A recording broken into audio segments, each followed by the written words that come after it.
नमस्ते दोस्तों, news wave entertain में आपका स्वागत है। क्या आपने सुना है, लक्षद्वीप को विश्व स्तरीय पर्यटन स्थल बनाने की योजना, टाटा ग्रुप को 2 आलीशान रिजॉर्ट बनाने का ठेका।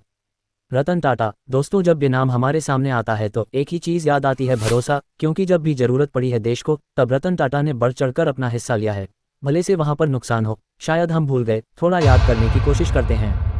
दोस्तों, इस वक्त जब मैं रिकॉर्डिंग कर रहा हूं तब मेरे टोटल सब्सक्राइबर 915 है और YouTube के क्राइटेरिया के हिसाब से हमें 90 दिन में 1000 सब्सक्राइबर पूरे करने होते हैं और मुश्किल से 20 से 22 दिन ही बचे हैं। तो अभी भी मुझे कुछ सब्सक्राइब की ज़रूरत है, तो प्लीज़ मेरी नया को पार करा दो। रतन टाटा ने देश को जब भी ज़रूरत पड़ी है हमेशा आगे आकर मदद की है। उन्होंने कई बार अपनी कंपनी टाटा ग्रुप के संसाधनों का उपयोग करके देश की सेवा की है। 2001 में मुंबई में हुए आतंकी हमलों के बाद 2001 में मुंबई में हुए आतंकी हमलों के बाद रतन टाटा ने टाटा सन्स के संसाधनों का उपयोग करके पीड़ितों की मदद के लिए एक विशेष राहत कोष बनाया। इस कोष में 100 करोड़ रुपये का योगदान दिया गया था।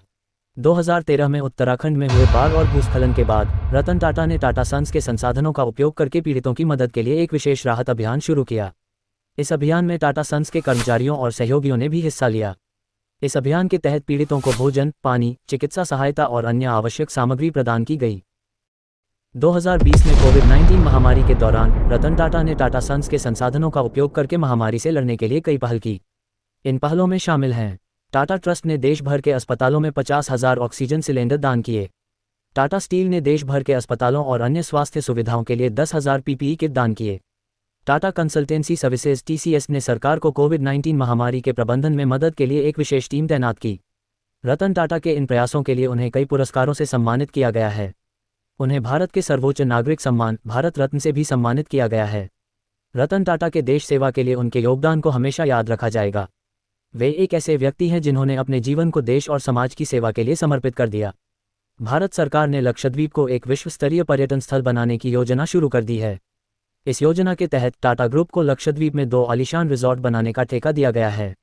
इन रिजॉर्टों में कुल 2000 कमरे होंगे और इनकी लागत लगभग 2000 करोड़ रुपये होगी। टाटा ग्रुप इन रिजॉर्टों को 2026 तक तैयार करने का लक्ष्य रख रहा है। इन रिजॉर्टों में अंतर्राष्ट्रीय स्तर की सुविधाएं उपलब्ध होंगी। इनमें 5 सितारा hotel, spa, swimming pool, restaurant, bar और अन्य मनोरंजक सुविधाएं शामिल होंगी। इन रिजॉर्टों के निर्माण से लक्षद्वीप में पर्यटन को बढ़ावा मिलेगा। इससे स्थानीय लोगों को रोजगार के अवसर भी मिलेंगे। मालदीव को होने वाला संभावित नुकसान। मालदीव एक द्वीपीय देश है जो पर्यटन पर निर्भर है। लक्षद्वीप के विकास से मालदीव को पर्यटकों का नुकसान हो सकता है। मालदीव के रिजॉर्टों की तुलना में लक्षद्वीप के रिजॉर्ट सस्ते होंगे, जिससे पर्यटक लक्षद्वीप की ओर आकर्षित हो सकते हैं। इसके अलावा लक्षद्वीप भारत के पास है, जबकि मालदीव भारत के पड़ोसी देश हैं। भारत सरकार लक्षद्वीप में पर्यटन को बढ़ावा देने के लिए कई तरह की योजनाएं लागू कर सकती है। इससे मालदीव के पर्यटन उद्योग पर प्रतिकूल प्रभाव पड़ सकता है।